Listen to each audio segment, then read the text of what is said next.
By continuation, now we are going to see the phases of monetary policy. Two phases of monetary policy. Inflation அப்படின்றது தமிழில் நம்ம பணவீக்கம் அப்படின்னு சொல்லுவோம். First one அதில் borrowing is easy, கடன் பெறுதல் எளிதானது அப்படின்னு சொல்லுவோம். சரிங்களா? கன்சியூமர் பை மோர், நுகர்வோர் அதிகம் பொருள் ஈட்டுவர் அப்படின்னு சொல்லலாம். பிஸ்னஸ் எக்ஸ்பேண்ட், வியாபாரம் அதிகமாகும் அப்படின்னு சொல்லலாம். மோர் பீப்புள் ஆர் எம்ப்ளாய்டு, அதிக மக்கள் வேலை வாய்ப்பு பெறுவர் அப்படின்னு சொல்லலாம்.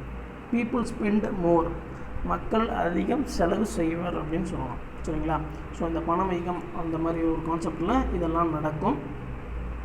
இதை வந்து நம்ம என்னென்னு சொல்கிறோம்னா சீப் மணி பாலிசி அப்படின்னு சொல்கிறோம். சீப் மணி பாலிசி அப்படின்னு சொல்கிறோம். நான் ரெசெஷன் அப்படின்னு சொன்னோன்னா மந்த நிலை அப்படின்னு சொல்லுவோம். ரெசெஷன் அப்படின்னா மந்த நிலை. இது வந்து டியர் மணி பாலிசி அப்படின்னு சொல்லுவோம். ஓகே, இது first one borrowing is difficult அப்படின்னு சொல்லுவோம். கடன் பெறுதல் கடினம் அப்படின்னு சொல்லுவோம். நெக்ஸ்ட்டு கன்சியூமர் பை லெஸ், நுகர்வோர் குறைவாக நுகர்வர் அப்படின்னு சொல்லுவோம். பிஸ்னஸ் போஸ்ட்போன் எக்ஸ்பேன்ஷன், வியாபாரம் விரிவாக்கம் அப்படின்றது நடக்காது இல்லைனா தள்ளி போகும் அப்படின்னு சொல்லலாம். அன்எம்ப்ளாய்மெண்ட் இன்க்ரீசஸ், வேலை வாய்ப்பின்மை அதிகமாகும். ப்ரொடக்ஷன் இஸ் ரெடியூஸ்டு, உற்பத்தி குறையும். ஸோ ஓகேங்களா? ஸோ இந்த ரெசெஷன் அஸ் வெல் அஸ் இன்ஃப்ளேஷனில் இருக்கக்கூடிய இதுதான் மெயின் டிஃப்ரென்ஸ் அப்படின்னு நம்ம சொல்லுவோம். இதை வந்து நம்ம cheap money policy as well as dear money policy அப்படின்னு நம்ம சொல்லுவோம். ஓகேங்களா? Now the objectives of monetary policy. ஓகேங்களா? பணவியல் கொள்கைகள் அப்படின்னு சொல்லுவோம். பணவியல் கொள்கைகளின் நோக்கம் அப்படின்னு நம்ம இதை சொல்லலாம். த monetary policy is developed economies has to serve the function of stabilization and maintain proper equilibrium அப்படின்னு சொல்லுவோம். சரிங்களா? ஸ்டெபிலைசேஷன், ப்ராப்பர் ஈக்குலிபிரியம் இந்த எக்கனாமிக் சிஸ்டம், ஒரு பொருளாதார அமைப்பில் அந்த மணி சப்ளையை வந்து ப்ராப்பராக ஸ்டெபிலைஸ் அந்த ஒரே மாதிரி மெயின்டைன் பண்ணணும் அப்படின்றது இதோட முக்கியமான நோக்கம். But in case underdeveloped countries, the monetary policy has to be more dynamic. அதே மிகவும் பின்தங்கிய நாடுகளில் பார்த்திங்க அப்படின்னா டைனாமிக்காக இருக்கும், மாறிக்கிட்டே இருக்கும் அப்படின்னு சொல்லுவோம். சரிங்க? நிலையானதாக நம்மளால் வச்சிட்ருக்க முடியாது. as to meet the requirements of an expanding economy, ஏன்னா பொருளாதார வளர்ச்சி வர்றதுனால அந்த டைனாமிக் ஸ்டேட்டஸை அந்த கண்ட்ரீஸை மெயின்டைன் ஆகிட்டு இருக்கும் அப்படின்னு நம்ம சொல்லுவோம். It is now widely recognized that monetary policy can be powerful tool. So அதனால் என்ன சொல்கிறோம், மானிட்டரி பாலிசி வந்து மோஸ்ட் இம்பார்ட்டன்ட் பவர்ஃபுல் டூல் இன் எக்கனாமிக் டிரான்ஸ்ஃபர்மேஷன், பொருளாதார மாறுபாட்டில். சரி, இந்த மானிட்டரி பாலிசி அப்படின்றது பணவியல் கொள்கை அப்படின்றது ஒரு முக்கியமான அங்கமாக நம்ம பார்க்குறோம். வளர்ச்சி அடைஞ்ச நாடுகளில் இது வந்து ஸ்டாட்டிக் பொசிஷனில் இருக்கும். அதே மாதிரி வளர்ந்துகிட்டு இருக்க நாடு இல்லைன்னா ரொம்ப மிகவும் பின்தங்கிய நாடுகளில் பார்த்திங்கன்னா இந்த மானிட்டரி பாலிசி வந்து டைனாமிக் ஸ்டேட்டஸில் இருக்கும் அப்படின்னு நம்ம சொல்லுவோம். சரிங்களா? now the specific objectives of monetary policy அப்படின்னு என்னன்னு பார்த்தோம்னா நியூட்ரலிட்டி ஆஃப் மணி அப்படின்னு சொல்லுவோம். நியூட்ரலிட்டி ஆஃப் மணி, பணத்தின் நடுநிலைத்தன்மை அப்படின்னு சொல்லுவோம். நியூட்ரலிட்டி ஆஃப் மணி அப்படின்னா பணத்தின் நடுநிலைத்தன்மை. Next one stability of exchange rates அப்படின்னு பார்த்தோம் அப்படின்னா பரிவர்த்தனை விகிதத்தில் அப்படின்னு சொல்லுவோம். நிலைத்தன்மை, பரிவர்த்தனை விகிதத்தில் நிலைத்தன்மை. ப்ரைஸ் ஸ்டெபிலிட்டி, விலையை நிலைப்படுத்துதல் அப்படின்னு சொல்லுவோம். ஃபுல் எம்ப்ளாய்மெண்ட், முழு வேலை வாய்ப்பு. எக்கனாமிக் க்ரோத் அப்படின்றது பொருளாதார வளர்ச்சி. ஈக்குலிபிரியம் இந்த பேலன்ஸ் ஆஃப் பேமெண்ட்ஸ், செலுத்து சமநிலை அப்படின்னு சொல்லுவாங்க. சரியா? செலுத்து சமநிலை மெயின்டைன் பண்ணுறது அப்படின்னு நம்ம சொல்லுவோம். ஸோ இதுதான் முக்கியமான ஆப்ஜெக்டிவ்ஸ் ஆஃப் மானிட்டரி பாலிசி அப்படின்னு சொல்லுவோம். Objectives of monetary policy 6 categorise பண்ணியிருக்கோம். ஒன்று neutrality of money, stability of exchange rate, price stability, full employment, economic growth and equilibrium in BOP அப்படின்னு நம்ம சொல்லுவோம். நீங்கள் காமர்ஸில் படிச்சிருப்பீங்க, பிஓபி பிஓடி எல்லாம் பார்த்துருப்பீங்கன்னு நினைக்கிறேன். ஸோ அது ஓகேங்களா? Balance of payment as well as balance of ட்ரேடுன்னு சொல்லிடுவோம். ஃபாரின் எக்ஸ்சேஞ்சில் இந்த இதை நம்ம பார்த்துருப்போம். ஓகேங்களா? அந்த பிஓபியில் வந்து ஈக்குலிபிரியம் ஸ்டேட்டஸை மெயின்டைன் பண்ணுறது இந்த மானிட்டரி பாலிசியோட ஒரு முக்கியமான ஒரு விஷயம் அப்படின்னு நம்ம சொல்லணும். ஓகேங்களா? நவ் நியூட்ரலிட்டி ஆஃப் மணி அப்படின்னு சொன்னீங்கன்னா பணத்தின் நடுநிலைத்தன்மை அது என்ன அப்படின்னு பார்க்கலாம். Economist like Wicksteed, Hayek, Robertson are the chief exponents of neutrality money. சரிங்களா, இந்த 3 பேர் தான் இந்த நியூட்ரல் மணியை பற்றி ரொம்ப எக்ஸ்பிளைன் பண்ணுவாங்க. They hold the view that monetary authority should aim at the neutrality of money in the economy. இந்த நியூட்ரலிட்டி ஆஃப் மணியை ஹோல்ட் பண்ணி வைக்கணும் அப்படின்றது இவங்க மீன் பண்ணி சொல்லியிருக்காங்க.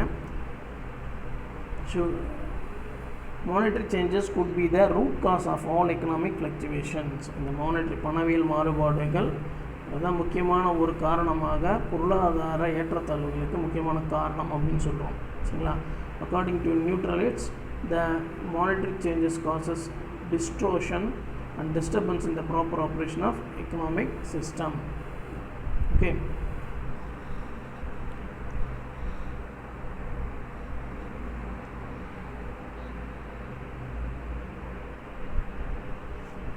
exchange rate stability. Exchange rate stability was the traditional objective of monetary objective. Traditional objective அப்படின்னு சொல்கிறோம். This was the main objective under gold standard among different countries. The exchange rate gold standard la da nama maintain pannuvom. So this is the most standard among different countries. When there was disequilibrium in the balance of payments of the country, it was automatically corrected by movements. பொருளாதார ஏற்றத்தாழ்வுகள் டிசிக்ளியர் POP ஸ்டேட்டஸில் ஒரு நிலைத்தன்மை இல்லை, equality இல்லை அப்படின்னு சொல்லும்போது இந்த கோல்டு ஸ்டாண்டர்ட் அப்படின்ட்டு ஆட்டோமேட்டிக்கலாக பை மூமெண்ட்ஸ் எல்லாம் கரெக்ட் ஆகிடும் அப்படின்னு சொல்லுவோம். ஏன்னா இதோட வேல்யூ பேஸ் பண்ணி நம்மளோட ஸ்டாண்டர்டை நம்மளால் உயர்த்திக்க முடியும். It was popularly known as expand currency and credit when gold is coming in, contract currency and credit when gold is going out. இது என்னன்னு சொல்லுவோம் அப்படின்னா expand currency when gold is coming in, contract currency when credit and credit when gold is going out அப்படின்னு நம்ம சொல்லுவோம். அதாவது எப்போ தங்கம் உள்ள வருதோ அப்போது பணமும் கடனும் விரிவடைகிறதுன்னு சொல்லுவோம்.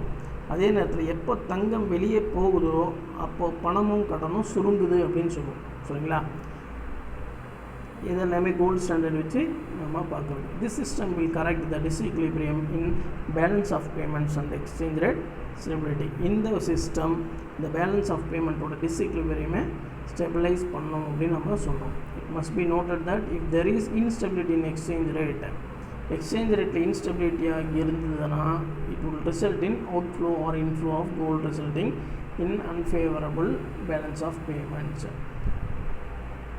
எக்ஸ்சேஞ்ச் ரேட்டில் இன்ஸ்டெபிலிட்டி இருந்தது அப்படின்னு சொன்னால் கோல்டு உள்ளே வரதுலையும் வெளியே போகிறதுலையும் அன்ஃபேவரபிள் கண்டிஷன் நமக்கு காட்டும் அப்படின்னு நம்ம சொல்லுவோம். அதாவது பிஓபியில் அன்ஸ்டேபிள் கண்டிஷன் காட்டும்.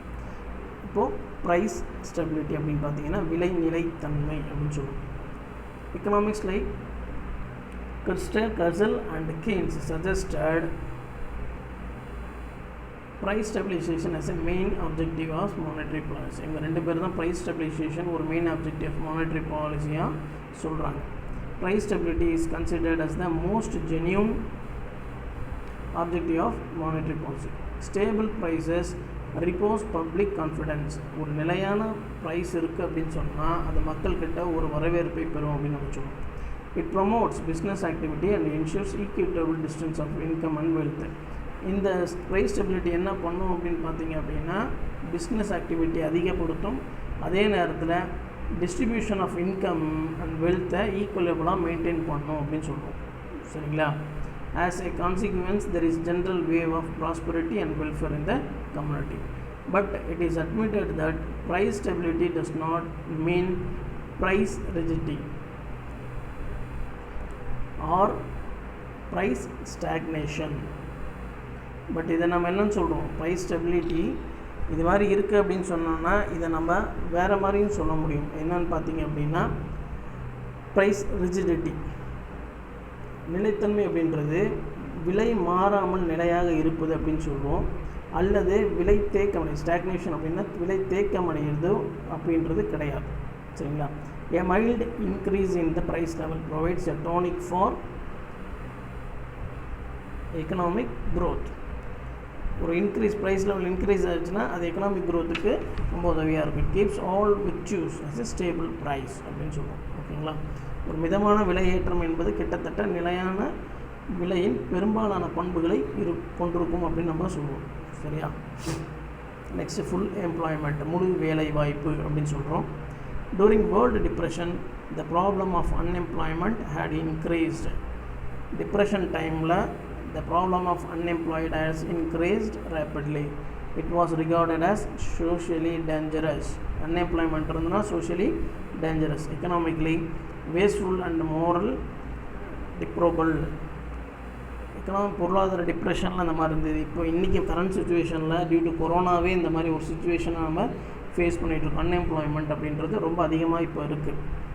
Thus full employment was considered as the main goal of monetary policy. With the publication of Keynes' General Theory of Employment in 1936, Keynes oda bookla General Theory of Employment and Interest in Money 1936, the objective of full employment gained full support as chief objective of monetary policy. அந்த புக்கில் ஒரு code பண்ணியிருக்க மாதிரி இந்த full employment அப்படின்றது ஒரு முக்கியமான அப்ஜெக்டிவாக monetary பாலிசியில் பார்க்கப்படுது அப்படின்னு சொல்லியிருக்காங்க. நெக்ஸ்ட்டு எக்கனாமிக் க்ரோத், பொருளாதார வளர்ச்சி அப்படின்னு சொல்கிறோம். Economic growth is the process whereby the real per capita income of a country increases. பொருளாதார வளர்ச்சி அப்படின்றது per capita income of the country increases over a long period அப்படின்னு நம்ம சொல்லுவோம். நீண்ட கால உண்மை தலா வருவாய் அப்படின்னு சொல்லுவோம். அதிகரித்து செல்லும் நடவடிக்கை அப்படின்னு நம்ம சொல்லுவோம். நீண்ட கால உண்மை தலா வருமானம் அப்படின்னு சொல்லுவோம். Production of goods for the satisfaction of human wants. Therefore, monetary policy should promote sustained and continuous economic growth by maintaining equilibrium between total demand for the money and total production capacity and further creating favorable conditions for saving and investment அப்படின்னு நம்ம சொல்லுவோம். அதனால் சமநிலை, பண அளவு, உற்பத்தி அளவுகள், சாதகமான சேமிப்பு, முதலீடு ஆகியவை சூழ்நிலைகளை பராமரித்து அதன் மூலம் நீடித்த பொருளாதார வளர்ச்சி கொண்டு வரணும் அப்படின்றது இதோட முக்கியமான குறிக்கோளாக இருக்குது. சரிங்களா. செலுத்து சமநிலை அப்படின்னு சொல்லுவோம். அடுத்தது என்னன்னு பார்த்தீங்க அப்படின்னா பேலன்ஸ் ஆஃப் பேமெண்ட்டை செலுத்து சமநிலை அப்படின்னு சொல்லுவோம். சரிங்களா. அந்த செலுத்து சமநிலையில் சமநிலை மெயின்டைன் பண்ணுறது அப்படின்னு சொல்லுவோம், பேலன்ஸ் ஆஃப் பேமெண்ட்டை. Equilibrium in the balance of payments is another objective of monetary policy which emerge significant in the post war years. வாருக்கு அப்புறம், போர்க்காலத்துக்கு அப்புறம் இந்த ஈக்குலிபிரியம் மெயின்டைன் பண்ணணும் அப்படின்றது ரொம்ப முக்கியம். இந்த ஒரு கான்செப்ட் வந்து ரொம்ப முக்கியமான கான்செப்டாக பார்க்கப்படுது. This is simply due to the problem of international liquidity. அதாவது உலக போருக்கு பிறகு வாணிபத்தில் சமனற்ற நிலையை சரி செய்தல் அப்படின்னு நம்ம சொல்லுவோம். சரியா. இதில் அந்நிய செலாவணி பிரச்சனை. இது என்ன அப்படின்னு பார்த்தீங்கன்னா இது வந்து அந்நிய செலாவணி, ஃபாரின் கரன்சி ப்ராப்ளம். இதில் இந்த செலுத்து சமநிலையில் வரக்கூடிய பற்றாக்குறைய பொருளாதார வளர்ச்சி வந்து ரொம்ப பாதிக்கப்படும். சரிங்களா. இதை நம்ம சரி செய்யறது இன்டர்நேஷ்னல் லிக்விடிட்டி அந்த account of growth of world trade at most fastest speed than world liquidity. சரிங்களா. இதை நம்ம சரி செஞ்சால் மட்டும்தான் வந்து முக்கியமான, அதாவது குறை வளர்ச்சி நாடுகள் அதே நேரத்தில் வளர்ச்சி அடைந்த நாடுகள் இறக்குமதிக்கு குறைப்பு அப்படின்றத நம்ம ஒன்று பார்ப்போம். இது எல்லாமே வந்து ஃபுல் அண்ட் ஃபுல் ஃபாரின் ட்ரேடை பொறுத்து தான் இது அமையும். அந்த ஃபாரின் ட்ரேடில் இருக்கக்கூடிய அந்த பிஓபி as well as பிஓடியில் இருக்கக்கூடிய அந்த நிலைத்தன்மையை நம்ம மெயின்டைன் பண்ணணும், ஈக்குவலிட்டியை மெயின்டைன் பண்ணணும் அப்படின்னு நம்ம சொல்கிறோம். ஓகேங்களா. நெக்ஸ்ட்டு ரீசெண்ட் அட்வான்ஸ்மெண்ட் இன் பேங்கிங் செக்டார். அதாவது வங்கித்துறையில் இருக்கக்கூடிய சமீப கால முன்னேற்றங்கள் அப்படின்னு நம்ம சொல்லுவோம். சரிங்களா. இது வந்து இ பேங்கிங் அப்படின்னு சொல்லுவோம், எலக்ட்ரானிக் பேங்கிங், தமிழில் மின்னணு வங்கி அப்படின்னு சொல்லுவோம். Online banking is also known as internet banking அப்படின்னு சொல்லியிருக்கோம். இப்போது ரீசெண்டாக is an electronic payment system electronic payment system that enables customers of a bank or other financial institution to conduct a range of financial transactions through the financial institution website. This online banking system typically connects to be part of core banking system operated by the bank and in contracts to branch banking, which was traditional way customers access in the banking system. இப்போ நியூவாக இருக்கக்கூடியது banking system அப்படின்னு சொல்லக்கூடிய electronic banking system. இந்த banking சிஸ்டமில் எல்லா விதமான financial ட்ரான்சாக்ஷனும் through ஆன்லைனில் நம்ம பண்ணுவோம். இன்டர்நெட் பேங்கிங் அப்படின்ற மாதிரி சொல்லுவோம். Customers gain their support from the bank through online அப்படின்னு நம்ம சொல்லுவோம். ஒன்று இருந்த சிஸ்டம் ட்ரெடிஷ்னல் சிஸ்டம் அப்படின்னு நம்ம பார்த்தீங்கன்னா பேங்க்குக்கு போய் எல்லா வேலையும் முடிச்சுட்டு வர மாதிரி இருக்கும். பணம் எடுக்கிறதா இருந்தாலும் சரி, இல்லை பணம் போடுறதா இருந்தாலும் சரி, அது எல்லாமே செக் கொடுக்குறது, செக் வாங்குறது எல்லாமே அப்படி தான் இருக்கும். இப்போது இன்றைக்கி கரண்ட் சுச்சுவேஷனில் உங்களோட பேமெண்ட் ட்ரான்சாக்ஷன் எல்லாமே உங்களோட அக்கௌண்ட்டில் இருந்து எலக்ட்ரானிக் த்ரூ இன்டர்நெட் பேங்கிங் மூலயமாக நீங்கள் எல்லா வித ட்ரான்சாக்ஷனும் இப்போ ஈஸியாக நீங்கள் பண்ண முடியும். ஓகேங்களா? அதுதான் பேங்கிங் சிஸ்டம் அப்படின்னு நம்ம சொல்கிறோம். Today virtual banks or direct banks have only a internet presence which enables them to lower cost than traditional brick and mortar banks. இந்த பழைய சிஸ்டத்தை விட இப்போ இருக்கக்கூடிய இந்த சிஸ்டம் அப்படின்றது லோவர் காஸ்ட் குறைச்சி அந்த வேலையை நம்ம செஞ்சிட்ருக்கோம் அப்படின்னு சொல்லுவோம். ஓகேங்களா? RTGS and NEFT next one. சரிங்களா?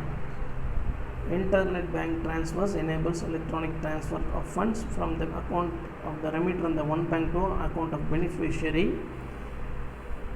maintained with any other bank branch. There are two systems in the interbank transfer system. There are two systems in the financial transaction. ரெண்டு சிஸ்டம் ஃபாலோ பண்ணுறோம்.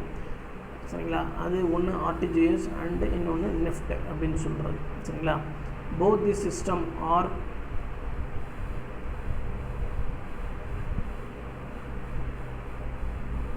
maintained by RBI. Both the systems are maintained by RBI.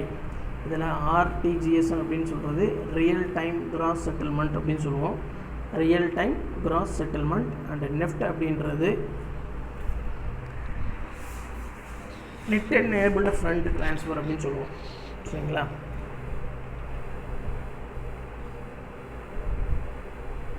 NEFT operates in half hourly basis. NEFT அப்படின்றது operates off hourly batches.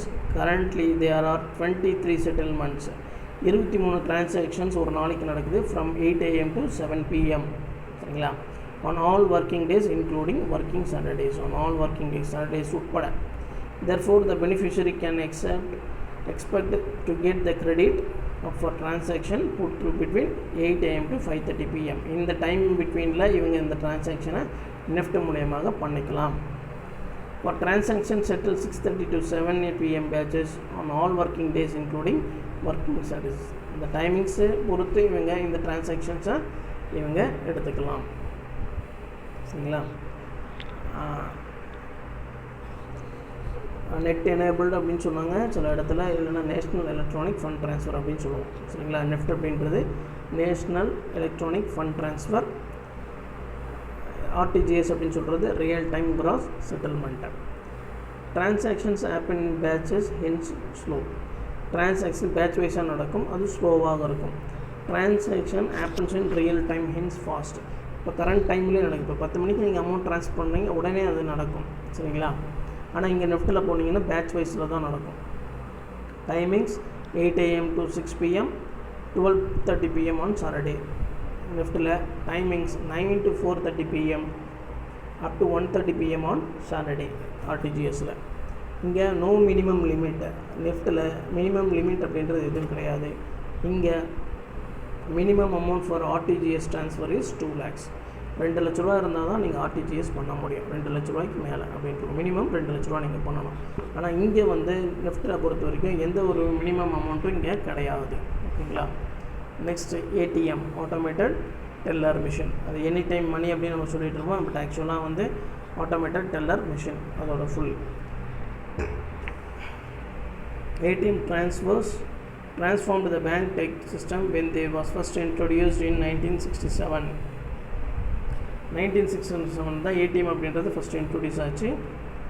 இந்த bank technology சிஸ்டமை introduce பண்ணியிருக்கோம். The next revolution in ATMs is likely to involve contactless payments. இப்போ இருக்கக்கூடிய அந்த சிஸ்டமில் பார்த்தீங்கன்னா contactless payment சிஸ்டமாக மாறிட்டு இருக்கு. Much like Apple Pay, Google wallet soon will be able to conduct contactless ATM transactions using smartphones. Smartphone மூலமாகவும் இந்த டிரான்சாக்ஷன் நடக்கிறதுக்கான வாய்ப்புகள் இருக்குது. சரிங்களா? Some ATM innovations are already available overseas. For example, biometric authentication is already used in India. Biometric authentication, biometric finger print வச்சு நம்ம பண்ணுறது இந்தியாவில் இங்கே இருக்கிற எக்ஸிஸ்டில் இருக்குது. And it's recognition is in place at Qatar. Okay. National bank ATMs. These technologies can help overall banking security by protecting against ATM hacks. ATMல நடக்கக்கூடிய அந்த hacks திருட்டுக்களை தடுக்கிறதுக்கு இந்த பயோமெட்ரிக் அப்படின்றது உபயோகமாக இருக்கும் அப்படின்னு சொல்கிறாங்க. ஓகே. Now Paytm அப்படின்னு சொல்கிறது payments bank. In August 2015, Paytm received a license from RBI. August 2015 Paytm received license from RBI to launch a Paytm bank. The Paytm bank is separate entity in which founder Vijay Shekhar Sharma will hold 51% share, 197 Communication hold 39% share and 10% will be held by subsidiary of 197 and Sharma. சரி, இந்த Paytm அப்படின்றது ஆரம்பித்தது யாருன்னு பார்த்தீங்கன்னா விஜய் சேகர் சர்மா. இவரோட contribution 51%. அதில் 197 communication சொல்லக்கூடியது company 39% and 10% will be subsidiary of 197 சர்மாவோட சப்சிடியரியாக மீதி அமௌண்ட்டு இதில் ஷேராக இருக்குது. Debit card and credit card அப்படின்னு நம்ம சொல்லுவோம். சரிங்களா? A debit card is a card allowing the holder to transfer money electronically from their bank account when they making purchase. சரிங்களா? ஒரு பர்ச்சேஸ் செய்யும்போது அந்த பணத்தை கொடுக்கறதுக்கு நம்ம டெபிட் கார்டு யூஸ் பண்ணுறோம். சொல்லப்போனால் அது உங்களோட ஏடிஎம் கார்டை தான் நம்ம டெபிட் கார்டு அப்படின்னு நம்ம சொல்லுவோம். ஓகேங்களா? Credit card is a payment card issued to users, cash holders. உங்கள் பேங்க் மூலயமா கிரெடிட் கார்டு அப்படின்றது உங்களுக்கு ஒன்று கொடுக்கப்படும். To enable cash holder card holder to pay a merchant for goods and services based on the promises. உங்கள் credit card வச்சு நீங்கள் amount நீங்கள் மெட்டீரியல் பர்ச்சேஸ் பண்ணலாம். சரிங்களா? இது உங்கள் பேங்க் மூலயமா கொடுக்கப்படும். So paid plus the other அக்ரிட் charges. The card issuer usually creates a revolving account and grants a line of credit to the card holder from which the card holder can borrow money from the payment or merchant or as to cash advance. கடன் வாங்குறதுக்காக இதை நம்ம use பண்ணுறோம். Card use பண்ணி நம்ம கடன் வாங்கணும், உடனே அதை நம்ம ரீபே பண்ணுற மாதிரி இருக்கும். Credit cards combine payment service with extensions of credit. Credit card combine payment service with extension of credit also. Complex fee structures in the credit card industry may limit customers' ability to shopping. Fee structures அதிகமாக இருக்கிறதுனால இதோட லிமிட்டேஷன்ஸும் கம்மியாக இருக்குது அப்படின்னு நம்ம சொல்கிறோம். Now recent issues, இப்போ இருக்கக்கூடிய தற்காலிகமான அப்படின்னு சொல்லக்கூடிய இது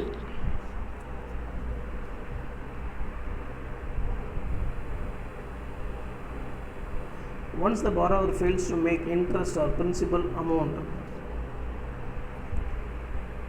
for 90 days, the loan is considered to be non-payment performing assets. ஒருத்தர் கடன் வாங்கிட்டு 90 நாளுக்குள்ளே அந்த லோனு கொடுக்கல அப்படின்னு சொன்னால் இதை நான்-பேமிங் பர்ஃபார்மிங் அசட் அப்படின்னு நம்ம சொல்லுவோம். அதாவது இன்ட்ரெஸ்ட்டோ இல்லைனா பிரின்சிபல் அமௌண்ட்டோ 90 நாளுக்குள்ளே அவர் கட்டாமே இருக்கிறார் அப்படின்னு சொன்னால் அதை நம்ம நான்-பர்ஃபார்மிங் அசட் அப்படின்னு சொல்லுவோம். இப்போ NPAs are problematic for financial institutions since they depend on interest payments for income. இந்த ஃபைனான்ஷியல் இன்ஸ்டிடியூஷனுக்கு இந்த கடன் வாங்கிட்டு கடன் கட்டாமல் இருக்காங்க அப்படின்னு சொன்னால் அது அவங்களுக்கு ரொம்ப பெரிய பிரச்சனையை கொடுக்கும். ஏன்னா அதுதான் அவங்களோட பிஸ்னஸ்ஸே. சரிங்களா? கடன் கொடுக்குறாங்க, அதிலிருந்து வட்டி வாங்குறாங்க, அதுதான் அவங்களுக்கான இன்கம். அந்த வட்டி ரேட் ஆஃப் இன்ட்ரெஸ்ட், அந்த வட்டி தான் வந்து நம்ம என்ன சொல்கிறோம், அவங்களுக்கான இன்கமாக நம்ம பார்க்குறோம். இப்போ கடன் வாங்கி அந்த பிரின்சிபல் அமௌண்ட்டோ இல்லைனா இன்ட்ரெஸ்ட்டோ கொடுக்கல அப்படின்னா அது அவங்களுக்கு ரொம்ப பெரிய பிரச்சனையாக இருக்கும். As on now, the size of NPA is estimated to be around 10 lakh crores. இந்த மாதிரி நான் பேமெண்ட் அசட்ஸ் இது வரைக்கும் கிட்டத்தட்ட 10 லட்சம் கோடி இருக்கும் அப்படின்னு ஒரு மதிப்பீடாக சொல்கிறாங்க. As a result, the banks do not have adequate capital. Hence, the government of India is forced to infuse capital to the banks by using poor taxpayers' money. இதனால் புவர் டேக்ஸ் ஆர்னா பேயர்ஸ் மணி எல்லாம் use பண்ணி நம்ம பண்ண வேண்டியதாக இருக்குது. மக்கள்கிட்ட வந்து நம்ம கவர்மெண்ட் வந்து ஃபோர்ஸ் பண்ணி வரி கட்ட வைக்க வேண்டியதாக இருக்குது அப்படின்ற மாதிரிலாம் ஒரு இஷ்யூவாக நமக்கு வருது. Already more than some of 2 lakh crores have been injected. இந்த பேங்க் சிஸ்டம் இந்த மாதிரி ஃபெயிலியராக போயிட்டுருக்கனால இது வரைக்கும் கிட்டத்தட்ட 2 லட்சம் கோடி கொடுத்துருக்கோம். சரிங்க. During 1819 the GOS infused 68,000 crores 68,000 கோடி into banking system. So thus the NPAs ultimately affect the common people. So இந்த NPA அப்படின்னு சொல்லக்கூடிய நான் பேமெண்ட் அசட்ஸ் அப்படின்றது சாதாரண காமன் மக்களை ரொம்பவே பாதிக்கப்படுது அப்படின்னு சொல்லுவாங்க. கடன் வாங்கி திருப்பி கொடுக்காமல் இருந்தால் எவ்வளோ பிரச்சனைகளை ஒரு நாடு சந்திக்கும் அப்படின்றத இதில் வந்து நம்ம பார்க்க முடியுது. மெர்ஜர் ஆஃப் பேங்க்ஸ், வங்கிகள் இணைப்பு அப்படின்னு சொல்லுவோம். சரிங்களா. Union cabinet has decided to merge all remaining 5 associative banks of State Bank Group with State Bank of India in 2017. 2017 மற்ற 5 associated banks ஸ்டேட் பேங்க் குரூப்போட அசோசியேட் பேங்க்கை ஸ்டேட் பேங்க் ஆஃப் இந்தியாவோட இணைச்சிருக்காங்க. After the parliament passed the merger bill, the subsidiary banks துணை அமைப்பு அப்படின்னு சொல்லுவோம் banks have ceased to exist. 5 associates and the Bharatiya Mahila Bank 5 associate bank of State Bank Bharatiya Mahila Bank have become the part of State Bank of India. State Bank of இந்தியாவோட ஒரு பார்ட்டாக April 1, 2017 இருந்து செயல்பட்டு இருக்கு. This has placed State Bank of India among top 50 banks in the world. இதனால் உலகத்தில் இருக்க மிகப்பெரிய 50 வங்கிகளில் ஸ்டேட் பேங்க் ஆஃப் இந்தியாவும் ஒன்று. The 5 associate banks that merged are என்ன பேங்க் அப்படின்னு பார்த்தீங்கன்னா State Bank of Bikaner and Jaipur, State Bank of Hyderabad, State Bank of Mysore, State Bank of Patiala and State Bank of Travancore. இந்த 5 பேங்க்கும் தான் ஸ்டேட் பேங்க் அசோசியேட்டிவாக இருந்த பேங்க்கு. அந்த 5மே ஸ்டேட் பேங்க் ஆஃப் இந்தியா அப்படின்ற பேரில் இப்போ ஒருங்கிணைஞ்சிருச்சு. The other 2 associate banks, namely State Bank of Indore and State Bank of Saurashtra, had already been merged with the State Bank of India. இது ஏற்கனவே state Bank of இந்தியாவோட merge ஆகிடுச்சு. After the merger, the total customer base of SBI increased 37 crores. இந்த மெர்ஜர்லாம் நடந்ததுக்கப்புறம் state Bank of இந்தியாவோட customer எவ்வளோன்னு பார்த்தீங்கன்னா 37 கோடி. with a branch network of around 24,000. branch network 24,000, around 60,000 ATMs. மொத்தம் நாடு முழுக்க 60,000 ஏடிஎம் இருக்குது இந்த ஸ்டேட் பேங்க்குக்கு மட்டும். பிரான்ச்சஸ் பார்த்தீங்கன்னா 24,000. இதோட கஸ்டமர் ரேட்டை பார்த்தீங்கன்னா 37 கோடி. ஓகேங்களா. நெக்ஸ்ட்டு மணி மார்க்கெட், பணச்சந்தை அப்படின்னு சொல்லுவோம். மணி மார்க்கெட், பணச்சந்தை. Money market is the mechanism through which short-term funds are loaned and borrowed. Short-term funds are loaned and borrowed. கடன் கொடுக்கறதும் வாங்குறதும். குறுகிய கால நிதி அப்படின்னு சொல்லுவோம். அதிக நீர்மைத்தன்மை கொண்டதும் குறுகிய காலத்தில் முதிர்ச்சி அடைவதுமான நிதி கருவிகளை கையாளும் சந்தை அப்படின்னு இதை நம்ம சொல்லுவோம். சரிங்களா. It designates financial institutions which handle the purchase, sale and transfer of short-term credit instruments. குறுகிய கால பணங்களை கையாளுதல் அப்படின்னு நம்ம சொல்லுவோம். Commercial banks, acceptance houses, non banking financial institutions and central banks are the institutions catering to the requirement of short term funds in the money market. Central bank, NBFI, commercial banks are the institutions catering the requirements. இந்த மணி மார்க்கெட்டில் கையாளக்கூடியது அப்படின்னு பார்த்தீங்கன்னா அரசு பத்திரங்கள், வணிக பத்திரங்கள், அழைப்பு வைப்பு சான்றிதழ், டெபாசிட்ஸ், இது எல்லாமே வந்து இந்த எல்லா பேங்க்ஸ்கிட்டையும் இது எல்லாமே இருக்கும். ஸோ இது எல்லாமே இந்த பேங்கிங்கில் நம்ம வந்து கையாளுறோம். சரிங்களா. இந்த எல்லா விஷயமே வந்து அந்நிய செலாவணி உட்பட அனைத்துமே மாற்றுச்சீட்டு, மறுவாங்கல் அப்படின்னு சொல்லக்கூடியது, டிபெஞ்சர்ஸ், இது எல்லாமே இதில் நம்ம டீல் பண்ணுறோம். சரிங்களா? இந்த மணி மார்க்கெட்டில்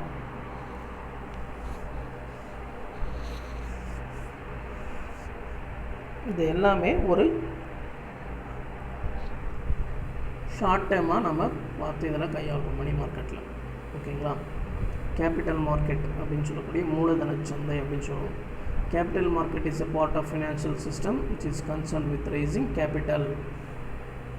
இது ஒரு ஃபைனான்சியல் சிஸ்டமாக பார்க்குறோம். இதோட முக்கியமான கான்சர்ன் அப்படின்னு பார்த்தீங்க அப்படின்னா raising capital by dealing in shares. கேபிட்டலில் ஷேர்ஸ் மூலியமாக ரைஸ் பண்ணுறது, பாண்ட்ஸ் மூலியமாக ரைஸ் பண்ணுறது, and other long time investments மூலியமாக ரைஸ் பண்ணுறது. The market where invest instruments like bonds, equities, mortgages and are traded known as capital market. இது எல்லாமே பண்ணுறதுல நம்ம அதான் இன்வெஸ்ட்மெண்ட் பண்ணுறது எல்லாத்தையுமே நம்ம என்ன சொல்கிறோம்? கேபிட்டல் மார்க்கெட் அப்படின்னு நம்ம சொல்கிறோம். நெக்ஸ்ட்டு டிமானிட்டைசேஷன் அப்படின்னு சொல்கிறோம். Almost we are came to chapter எண்டுக்கு நம்ம வந்துட்டோம்னு நினைக்கிறேன். Okay, demonetization. Demonetization is the act of stripping a currency unit of its status as a legal tender.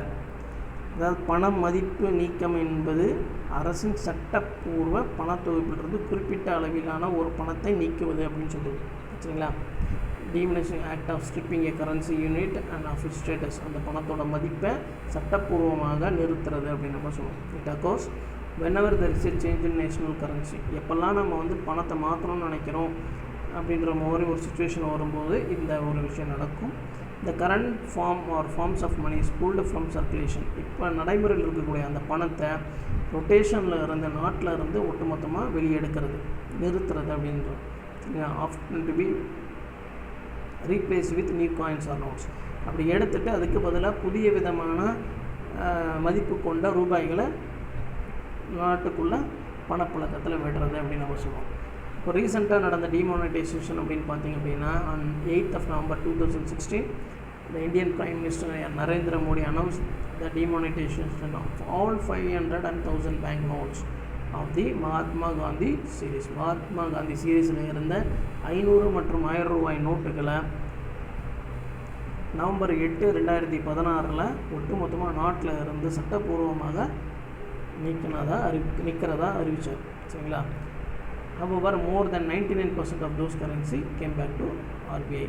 So அதனால் கிட்டத்தட்ட 99% அந்த சீரீஸில் இருக்கக்கூடிய பணங்கள் ரிசர்வ் பேங்க் ஆஃப் இந்தியாவுக்கு திரும்ப வந்துருச்சு அப்படின்னு சொல்லியிருக்காங்க. ஓகேங்களா? ஸோ ஆப்ஜெக்டிவ் ஆஃப் மானிட்டைசேஷன் அப்படின்னு பார்த்தீங்கன்னா நோக்கங்கள் அப்படின்னு நம்ம சொல்லுவோம். பண மதிப்பிழக்கத்திற்கான நோக்கம் removing black money from the country. கருப்பு பணத்தை நாட்டில் இருந்து ஒழிக்கிறது அப்படின்னு சொல்கிறது. ஸ்டாப்பிங் கரப்ஷன், லஞ்சத்தை தடுப்பது அப்படின்னு சொல்லுவோம். சரிங்களா? ஸ்டாப்பிங் டெரர் ஃபண்ட்ஸ், தீவிரவாத அமைப்புக்கு போகக்கூடிய அந்த பணங்களை நிறுத்துறது. கர்பிங் ஃபேக் நோட்ஸ், கள்ளப்பணத்தை தடுப்பது அப்படின்னு சொல்லுவோம். சரிங்களா? இதுதான் இந்த முக்கியமான ஒரு டிமானிட்டைசேஷனுக்கான முக்கியமான நோக்கமாக பார்க்கப்படுது. ஓகேங்களா? ஸோ இது மூலிமா இந்த chapter almost we came to an end. Okay,